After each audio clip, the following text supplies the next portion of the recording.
Done.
And of course, the position of a special representative of British government, UK government to the region.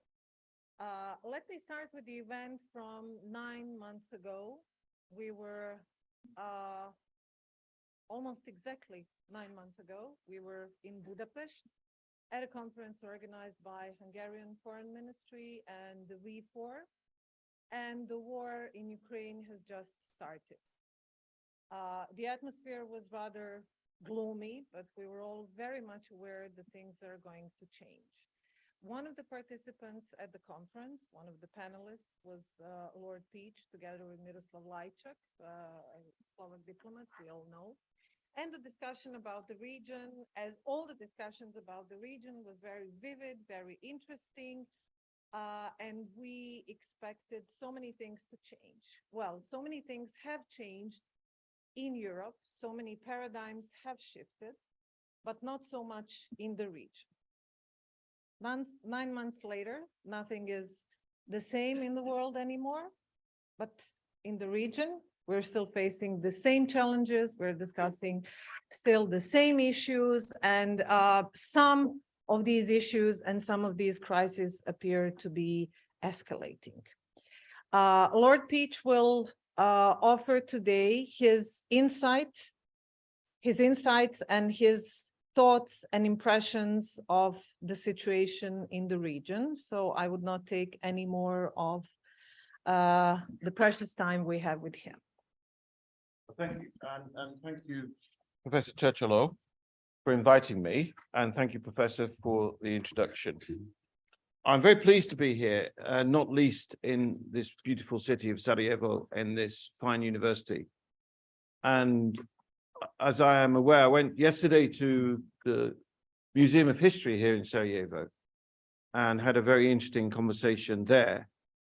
And first of all, may I congratulate your forebears on keeping going during the war and the siege, which demonstrates that education matters. And so I think it's a city not only with rich history and education and learning, but also an international reputation. And as the special envoy for the British government, for the Prime Minister for this region, and with 50 years military experience, I will perhaps inevitably talk about security. But I strongly agree with both the Dean and the Professor that in order to understand security in the world, you need to also understand some of the influences that are happening before our eyes, whether it was students, faculty members, alumni, ministers, and thank you for being here, Minister. As I would say to you, particularly to the students here, you have a crucial role to play in the future of this country. And I'm often asked why at my age, as a grandfather, I decide to put myself through so many visits to the region. And my answer is simple.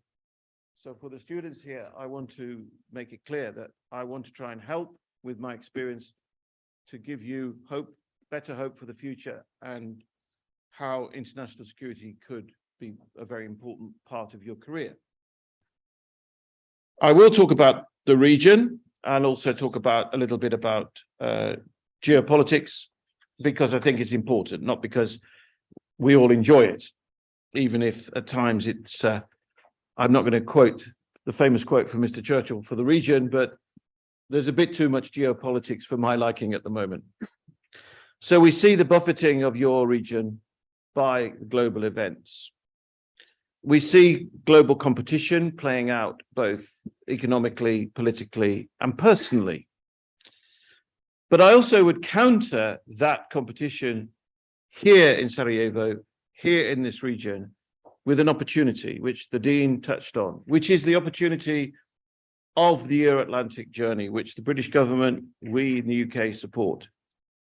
And if you want me to mention my 3 years as the military head of the North Atlantic Treaty Organization, NATO, I would say I learned so much in that role about the importance of Western values. It's not just a phrase, the importance of the rule of law, of human rights, and the dignity of individuals. And I also learned about the importance of good governance, so I'm very pleased to hear that's a focus in this faculty.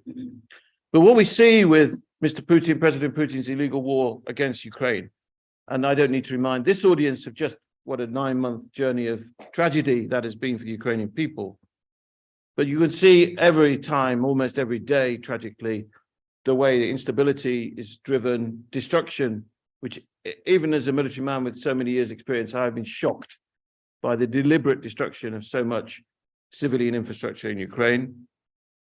At the same time, we're just finishing COP27, so I don't need to this sophisticated audience to explain the global climate emergency.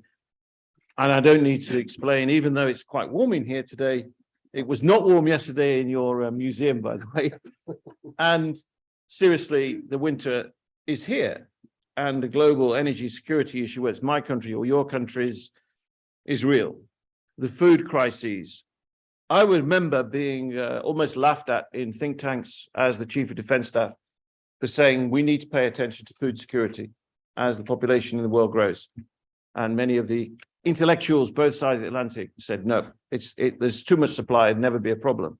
Well, it's a problem now. And grain and wheat and all the other basic foodstuffs are actually causing the crises across the globe to grow. We also see economics, reality. You see it here. I don't need to spell it out here. I'm always surprised and amazed, positively amazed by how you manage your history and your current situation. And all that takes place in a region where your governments, all of them, need to respond to all these various overlapping crises. An issue, notice I didn't say necessarily a problem, but it could become one. Of course, I'd add to the list in this region is migration. I think it is a serious issue, and I don't think it will stop being an issue. It's not something you can just control with a fence. Nonetheless, I would also argue to the students in particular, as well as the faculty, that it's been fashionable through my 50 years military experience to bash, to attack international, multinational, multilateral institutions. And I have been the military head of one in NATO. I've worked with the United Nations frequently on operations, and I've also worked with the OSCE, an organization I also support. And I would argue this year has demonstrated again the value of those multinational, multilateral institutions, including the European Union, because our government, my government, supports that Euro-Atlantic journey. But this year, 2022, has demonstrated what can go wrong, how a miscalculation made by Putin can affect so many thousands of people. And I think it would be quite wrong of me not to say it does not affect your region. Of course it does. Of course it does, whether it's soft under influences, under the radar, under the surface, or whether it's more directly. And of course we can see, and many have seen before, I had the privilege of talking to Russia in various guises over the years, but we can now see that Russia is not either a reliable security partner or a reliable energy supplier. And you can also see, and it's not that many years ago, ladies and gentlemen, we saw an attempted coup in your neighbor in Montenegro. And it's often forgotten, but it happened. So the idea that Russia is trying to stabilize and support your Euro-Atlantic journey is just not true. But more than that, sitting here in a faculty of political science, I'm very aware that this is also a polarizing time. I follow your media. I would certainly say it's vibrant, Mr. Dean. And I follow the media across the region. But I'm also struck in our own media in the UK and in Northwest Europe and across the Atlantic, not that I track it daily as I do here, this sort of polarizing tendency through social media, which you will know more about than me at my age and my incompetence with the thumbs, but you will understand it better than me. But it doesn't mean it's always helpful. It doesn't mean it's always useful, because of course, where is the truth and where is the reality in the social media space is difficult to understand. But we continue to see attempts by others to undermine state sovereignty. And I am optimistic, Mr. Dean, that after your recent successful election, congratulations, we stand here at the middle end of November 2022 with the prospect of government. And so I do therefore hope that happens, wish that happens, so that we can start to set the conditions as friends of your country for a better future, which will not leave you to want to leave. And the opportunities are here in this university. They should be here in your country. I've traveled widely across your country. It's very beautiful. You've got many opportunities ahead of you, whether it's energy generation, industry, and so on. It's just a question of how to take them. And I'm certainly not complacent about that.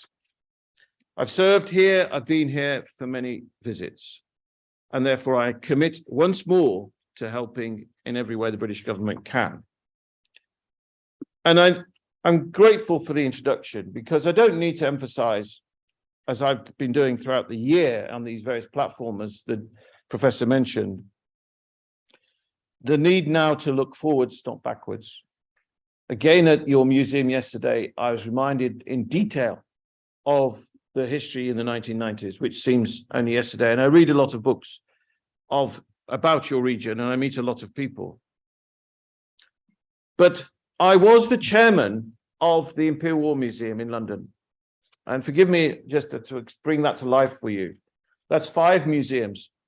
It was a very brave decision. It was taken in 1917, in the middle of the World War, to create a museum at the end of the war against the political wishes in Great Britain at the time, which would remind and remember for generations to come what we had been through.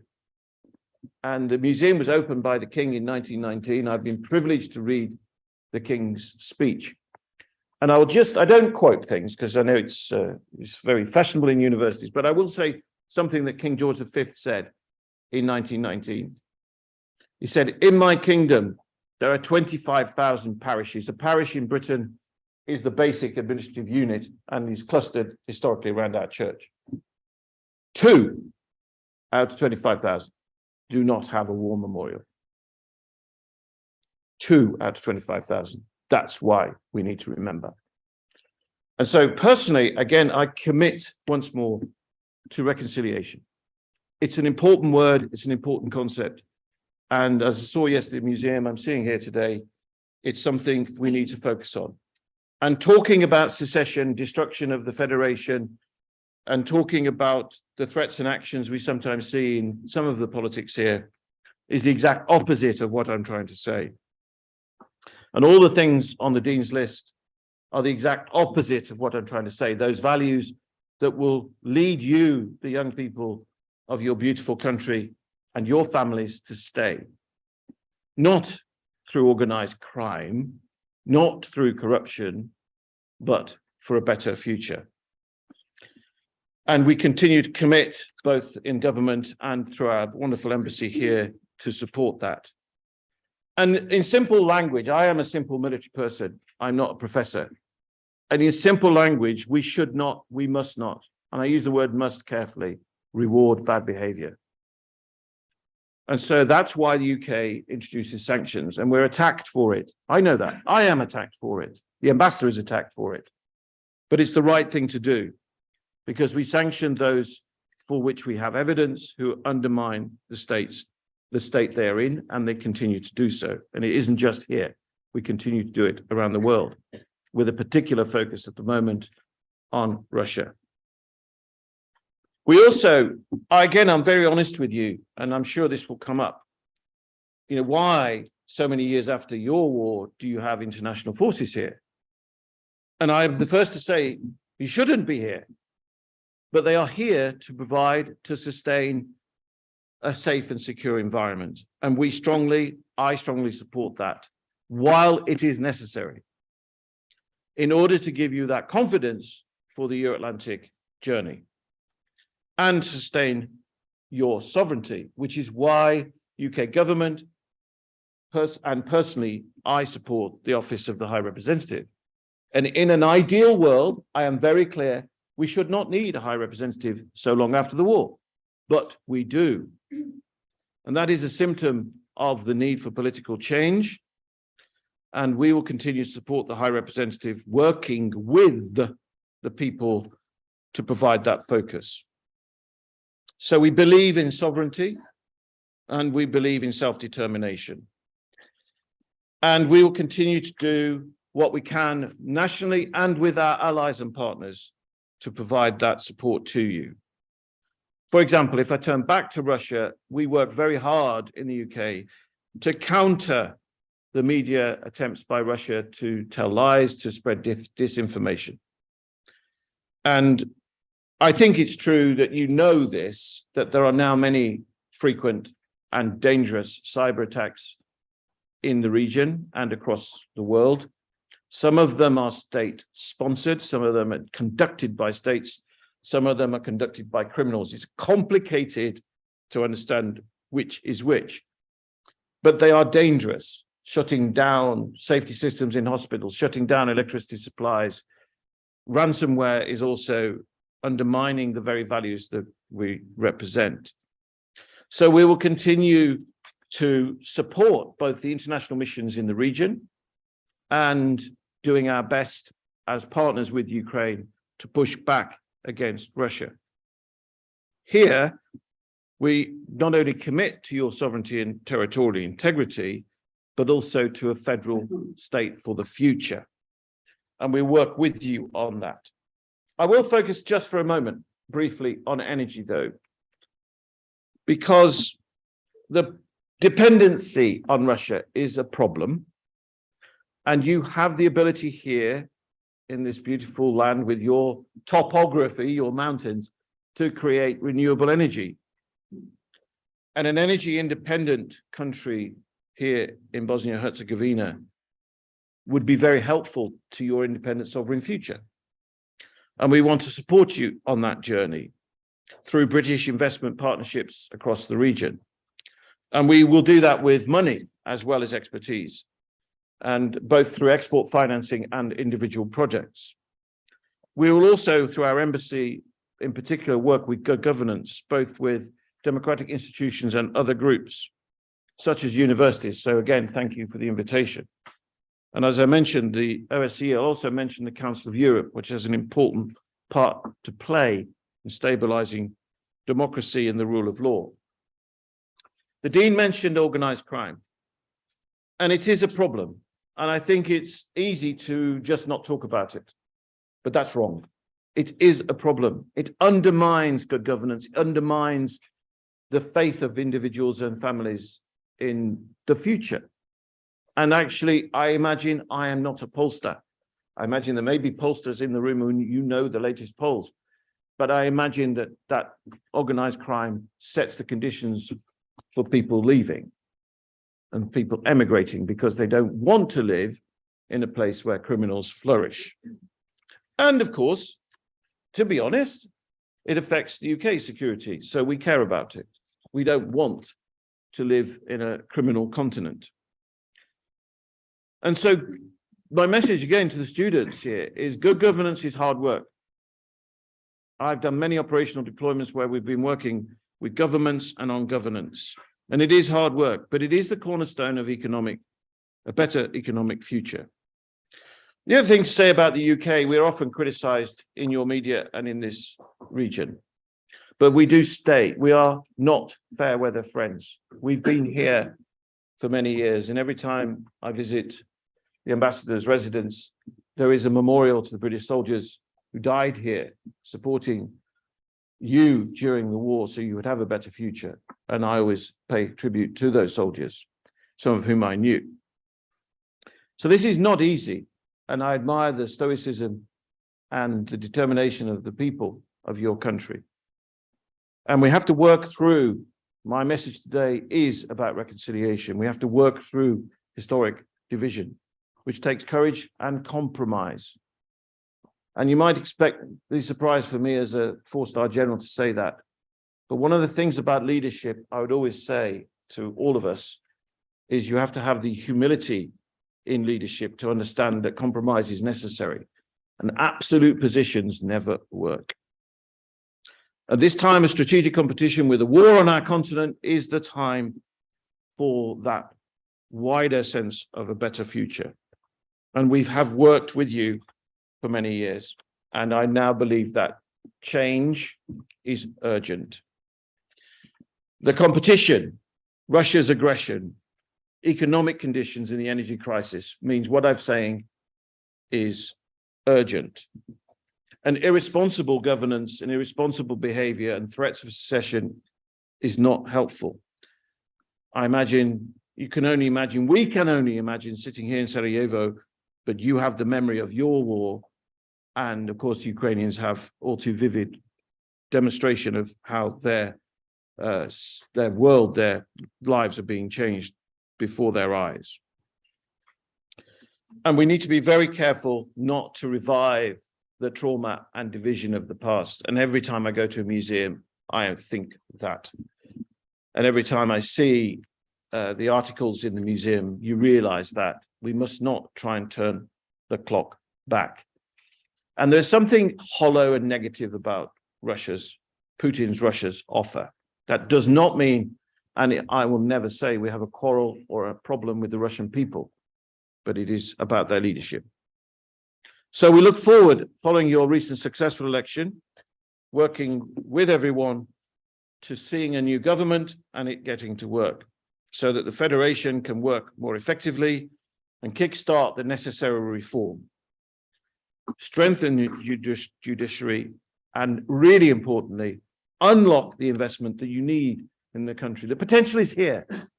You have the potential. You need to set the conditions to unlock that investment, to make this a strong, sovereign, independent country that people want to stay in. And those are the messages I'll be bringing through my visit, the third time this year. A stable country at peace, which is on route to being prosperous, with green energy looking forward, not backwards. More importantly, the sense I'll leave you with, a place of hope for young people to protect against the destabilizing influences. That's why I thank you for this opportunity, Mr. Dean, Professor, and that's why I really enjoyed talking to you today. And I know that you'll ask me lots of very good and some difficult questions, so I'll stop there. Thank you.